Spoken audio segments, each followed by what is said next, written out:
started as rain. Just rain. The kind you wouldn't even bother watching from the window. But by the time people in eastern Canada woke up on January 5, 1998, that rain had turned into something far more sinister. It froze the moment it touched the ground. Roads became mirrors. Trees bowed under invisible weight. Power lines began to hum, then snap, like guitar strings pulled too tight. And nobody yet understood they were standing at the edge of one of the worst weather disasters in Canadian history. This was the ice storm of 1998, and it would paralyze Quebec, eastern Ontario, New Brunswick, and parts of the northeastern United States for weeks. Not hours, not days, weeks. Freezing rain fell non-stop, layering everything in thick, crushing ice. Entire cities went dark. More than 4 million people lost electricity in the dead of winter, some for over a month. Temperatures dropped, homes went cold, food spoiled, hospitals ran on generators, and the familiar comfort of modern life vanished almost overnight. In Montreal, streetlights shattered under the weight. In rural Quebec, wooden poles folded like matchsticks. Farmers watched barns collapse. Families huddled around fireplaces, rationing wood and candles, listening to the distant cracks echo through the night as another transformer blew. Each sound meant another neighborhood lost heat. Another lifeline gone. Weather forecasters had never seen a system like this stall for so long. Warm air rode over Arctic cold, and the sky just kept dumping ice, layer after layer, hour after hour, day after day. The storm didn't roar like a blizzard. It crept, it coated, it waited, and by the time officials realized how bad it would become, it was already too late to stop the chain reaction spreading across the power grid. Imagine standing outside your home, hearing branches explode above you, watching the wires sag lower and lower, knowing help might not come anytime soon. What would you say first? Where would you go when the heat disappeared? Because as the freezing rain kept falling, eastern Canada was about to discover how fragile everything really was. By the second day, people started to realize this wasn't just bad weather. This was something else entirely. On January 6th, the freezing rain refused to stop. It kept falling in thin, relentless sheets, coating everything in layer after layer of ice, sometimes adding more than 5 centimeters at a time. Trees that had stood for decades were now encased in glass. Cars looked sculpted. Streets were silent, not because it was peaceful, but because nothing could move. Power outages spread like a disease. One transmission line went down, then another. The grid, never designed to carry that much weight, began to fail in slow motion. In rural Quebec, entire regions went dark overnight. In Ontario, substations shut down one by one. The ice didn't need wind, gravity did the work. Poles snapped, towers buckled, and every collapse sent another surge through the system until it simply couldn't hold anymore. Mark Pelletier, a hydro worker outside St. Hyacinthe, stood staring at a fallen tower buried in ice, shaking his head. He'd been on storms before, but nothing like this. He remembers saying to his partner, half joking, half terrified, "This thing's fighting us." Their boots crunched on frozen rain as another crack echoed through the trees. They were ordered back minutes later. Too dangerous. Lines were still lived somewhere. Nobody knew where. Inside the cities, the cold crept in fast. Sarah MacLeod, a single mom in Montreal, wrapped her 6-year-old daughter in every blanket she owned. The lights flickered once, twice, then went out for good. The fridge stopped humming. The heater died. She lit candles and tried to smile, telling her daughter it was like camping. But by morning, their breath hung in the air. The apartment was already below freezing. Hospitals went into emergency mode. Backup generators kicked in, but fuel had to be rationed. Nurses worked double shifts in winter coats. Ambulances slid through intersections like toys. In one Ottawa suburb, an elderly man named George Novak sat alone in his recliner, listening to ice rain against the window, unsure if anyone even knew he was there. His phone line was dead. His radio crackled with fragments of warnings. Stay inside, avoid travel, conserve heat. It felt like instructions from another world. Outside, the sound was unforgettable. Branches groaned under the weight, bending until they finally gave way with sharp gunshot cracks. Power lines whipped through the air. Transformers exploded in blue-green flashes that lit up the night sky like lightning. Imagine hearing that outside your house, over and over, knowing each blast meant more darkness spreading. Would you stay put, or would you risk the roads? By January 7th, shelters began opening in schools and community centers, but getting there was its own gamble. Ice made even short walks dangerous. Cars spun out at walking speed. People fell, broke bones, vanished behind closed doors. Dave Morrison, a truck driver from Cornwall, tried to check on his parents across town. He made it 3 blocks before his pickup slid sideways into a snowbank. He left it there and walked the rest of the way, gripping fences, praying the lines overhead would hold. Officials now called it a state of emergency, but the storm didn't care. It kept coming. Freezing rain piled higher, heavier, crushing forests and farms alike. And as night fell again, millions of Canadians sat in the dark, cold homes growing quieter by the hour, not knowing the worst damage was still building above them, waiting for the final collapse. By the 3rd day, the storm crossed a line no one thought it would. January 8th arrived with no relief, just more freezing rain falling out of a dull gray sky that never seemed to move. Ice now coated trees and wires so thick they no longer bent. They simply broke. Whole corridors of power collapsed in sequence, like dominoes falling across eastern Canada. Engineers later said some lines were carrying 10 times their intended weight. You could hear the failure coming before you saw it. A long creak, a rising whine, then a deep metallic crack that echoed for kilometers. This was the moment the grid truly gave up. Massive transmission towers south of Montreal began to buckle, steel frames folding under ice that glittered deceptively beautiful in the dim light. When one went down, it dragged others with it. Entire regions lost power at once, not rolling blackouts, total silence. Over 3 million people in Quebec alone were suddenly cut off, with temperatures sinking well below freezing. In a small town near Granby, Jean Tremblay stood in his yard watching a maple tree split straight down the middle. Ice shards exploded across the snow. He swore under his breath and ran back inside, where his wife was boiling the last of their water on a propane stove. The house was already so cold their dog refused to lie on the floor.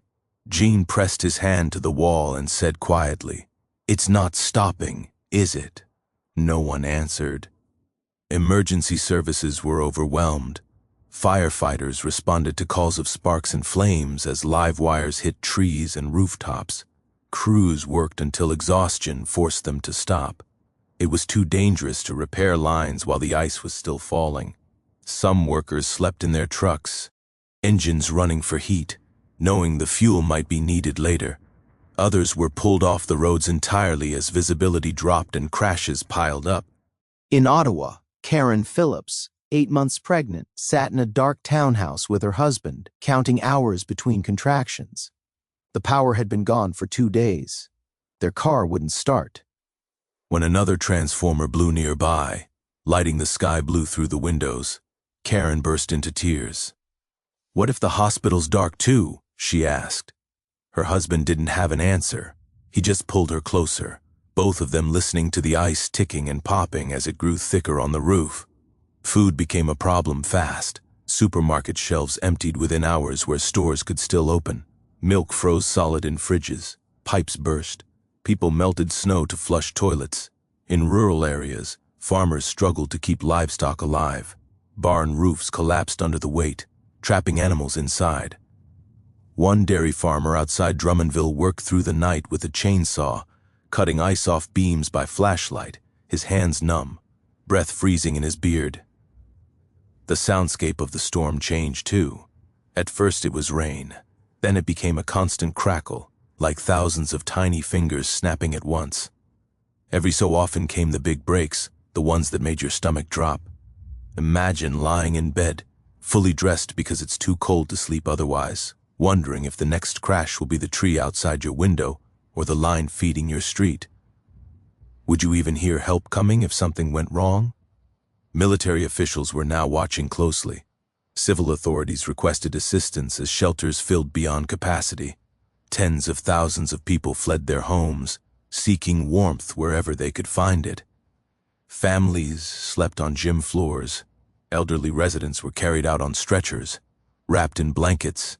Some refused to leave. At all, afraid of looters, afraid of losing what little they still had. And still, the rain fell. The storm system refused to move, locked in place by opposing air masses that trapped eastern Canada in a frozen vice. By the end of the third day, the question wasn't when the power would come back. It was how much more could break before the ice finally stopped falling. By the fourth day, survival had replaced inconvenience. January 9th brought a brief lull that fooled people into thinking it was finally over. Then the rain started again, heavier than before. Fresh ice stacked onto old ice, and whatever had barely survived now gave way all at once. The remaining transmission corridors feeding Montreal collapsed, cutting power to the island almost completely. The city went dark in waves, neighborhood by neighborhood, until even downtown towers stood cold and silent against the gray sky. The cold inside homes was now dangerous. -10, -15. Walls sweated, then froze. Furniture felt like stone. People burned books, furniture, anything they could spare. Fire departments raced non-stop as improvised heating sparked house fires. In one Laval street, 3 homes burned while neighbors stood helplessly on the ice, hoses frozen solid, watching flames roar into the night. Shelters overflowed. Schools, arenas, churches, shopping centers turned into makeshift dorms. Mattresses lined basketball courts. The air smelled of wet coats, soup, and exhaustion. Children cried from boredom and fear. Parents whispered about how long this could possibly last. An elderly woman named Lucille Bouchard clutched her handbag in a Montreal high school gym, refusing to set it down. Inside were her wedding photos and her husband's medals. "If I lose these," she kept saying, "I lose him again." Outside, the landscape looked like a battlefield after a silent war. Entire forests lay. Why? Flattened.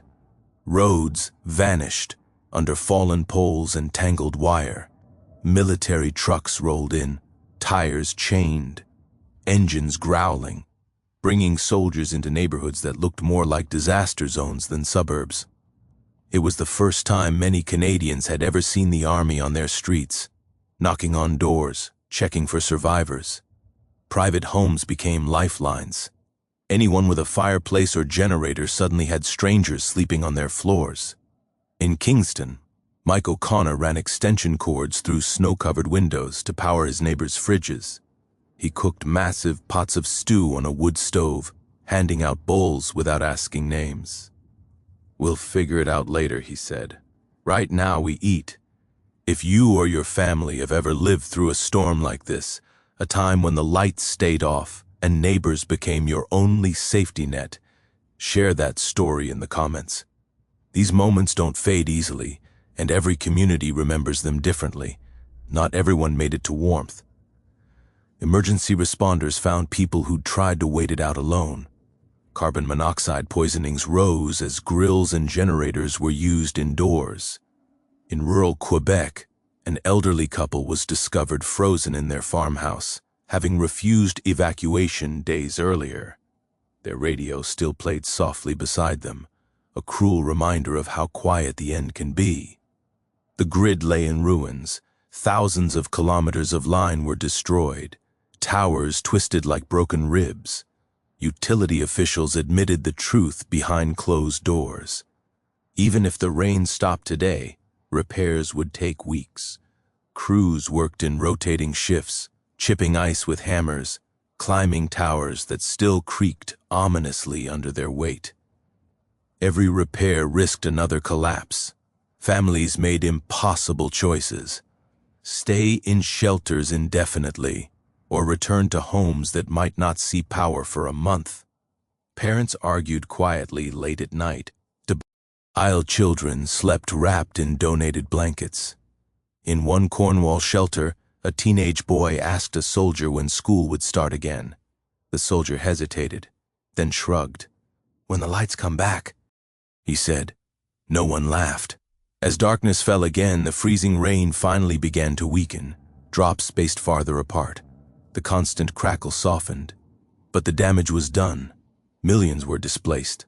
Lives had already been lost. And as exhausted Canadians tried to sleep wherever they could find warmth, one question hung heavy in the cold air. What happens next when the ice finally lets go and the real cost becomes clear? When the rain finally stopped, it didn't feel like relief. It felt like aftermath. January 10th dawned under a sky that was suddenly, eerily clear. Sunlight hit the ice and turned eastern Canada into a frozen mirror, blindingly bright and heartbreakingly ruined.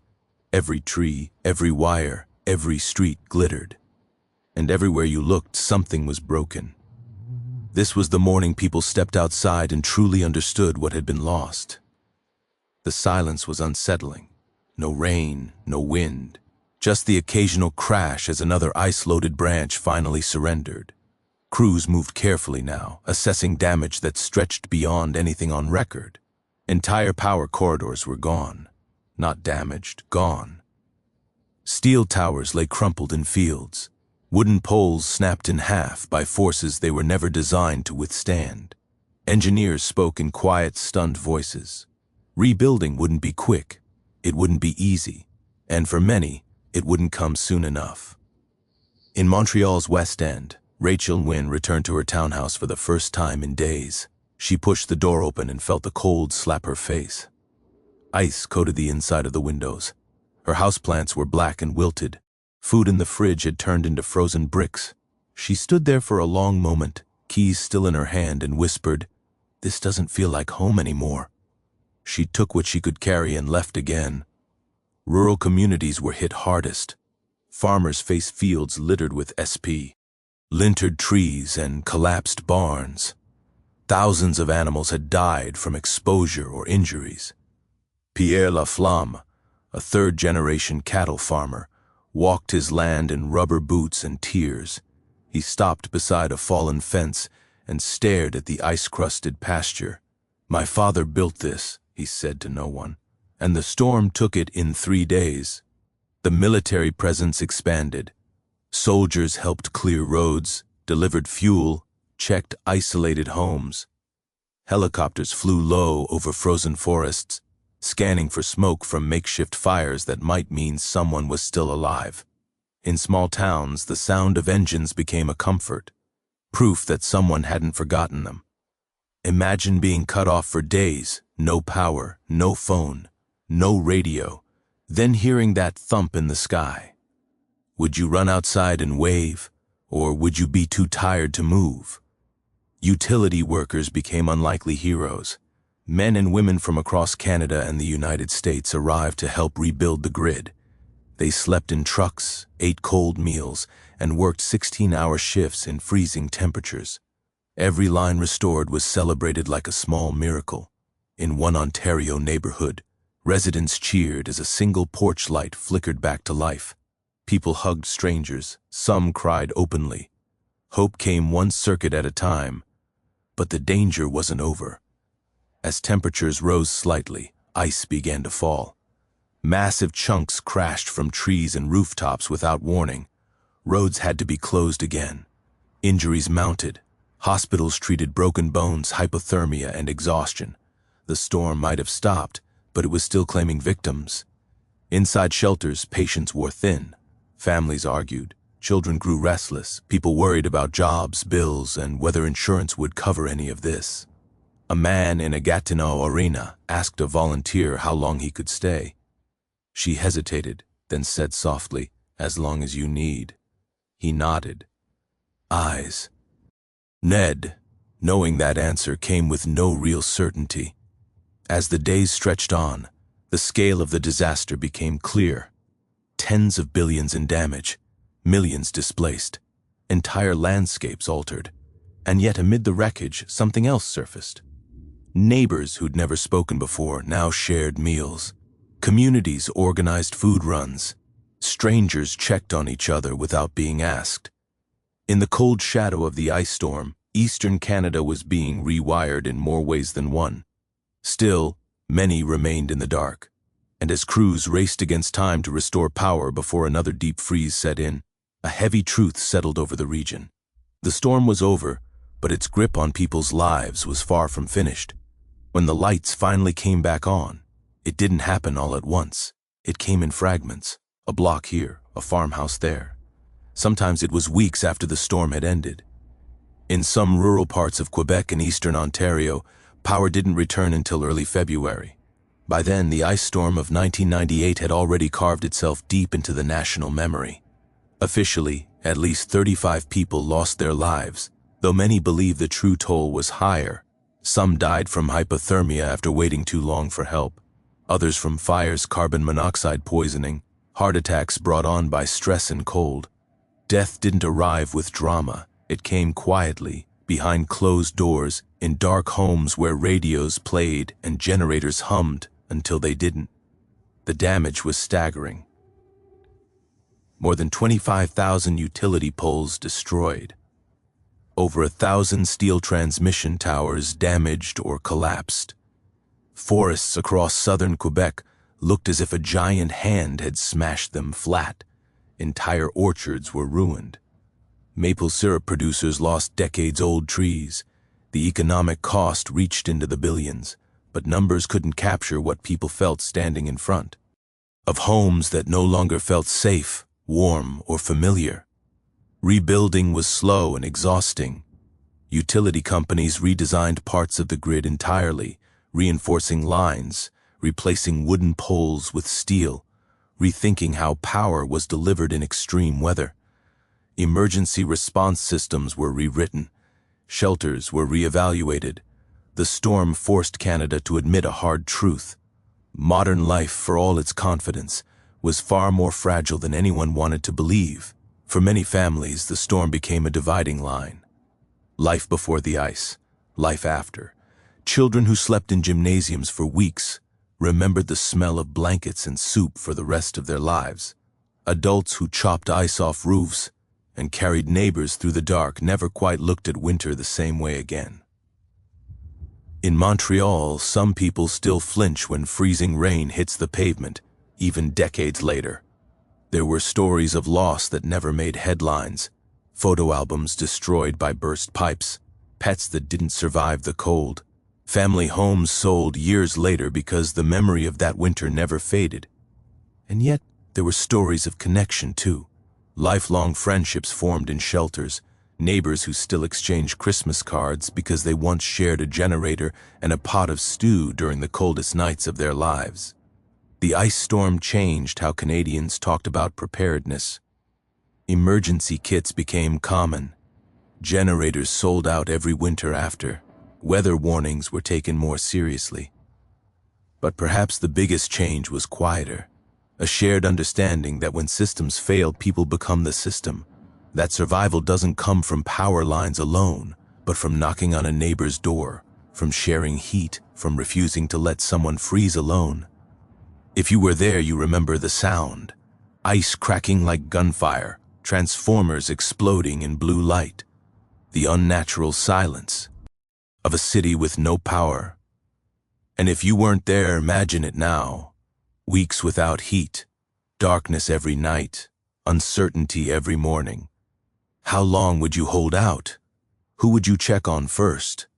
The ice storm of 1998 wasn't the deadliest disaster Canada ever faced, but it was one of the most revealing. It stripped away comfort, routine, and control, leaving behind something raw and human. In the frozen ruins of that January, Eastern Canada learned what it meant to endure together. Before you go, share your thoughts in the comments. How old were you when this storm hit? Or were you even alive yet? What do you think you would have done in those weeks without power? And if you or your family lived through it, tell us what you remember. Some stories deserve to be heard, especially the ones forged in the cold.